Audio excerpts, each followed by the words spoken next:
ఈరోజు మైక్రోపేట నియోజకవర్గంలో వేంపాడు గ్రామంలో ఒకసారి మార్నింగ్ ఒకసారి ఇక్కడికి వచ్చి ప్రజలందరితోని కూడా ఒకసారి మాట్లాడాలి, ప్రజలందరి తాలూకా కష్ట సుఖాలు తెలుసుకోవాలని ఒకే ఒక ఉద్దేశంతో ఈ రోజు ఇక్కడికి రావడం జరిగింది. వేంపాడు గ్రామం అంటేనే నియోజకవర్గంలోని చాలా ఎక్కువ మెజార్టీ ఇచ్చే గ్రామం.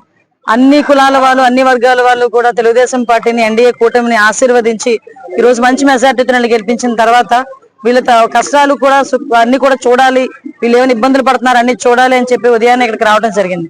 దీని తర్వాత కూడా కాన్స్టిట్యుయెన్షియల్ వైజ్ అందరూ ఆల్ అఫీషియల్స్ ఒక రివ్యూ మీటింగ్ కూడా పెట్టుకోవడం జరిగింది.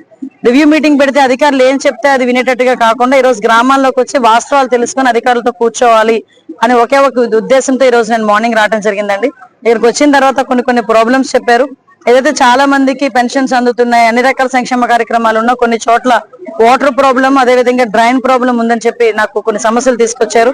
ఈ రోజు ఇక్కడికి ఎస్సీ కాలనీలోకి వస్తే వాళ్ళు మెయిన్ గా అడిగేది కూడా కొంచెం వాటర్ ప్రాబ్లం ఉందన్నారు.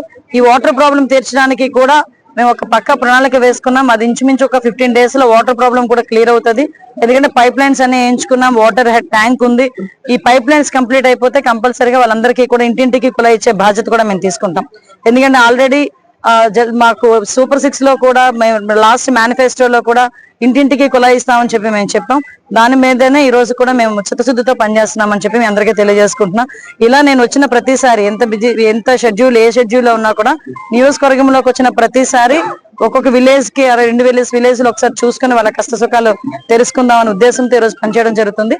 ఈ రోజు దీని అందరికీ సహకరిస్తున్న మా ముఖ్య నాయకులందరికీ కూడా, మా అన్న వెంకటేష్ అన్నకి, అప్పలరాజు గారికి, రాంబాబు గారికి, ఇంకా పెద్దలందరూ ఉన్నారు, అందరికీ కూడా, మధు గారికి, ఎంపీటీసీ మధు గారికి, అందరికి, ఇక్కడ ప్రెసిడెంట్ గారు, మా ప్రెసిడెంట్ గారికి అందరికీ కూడా పేరు పేరున నేను ధన్యవాదాలు, నమస్కారాలు తెలియజేస్తాను.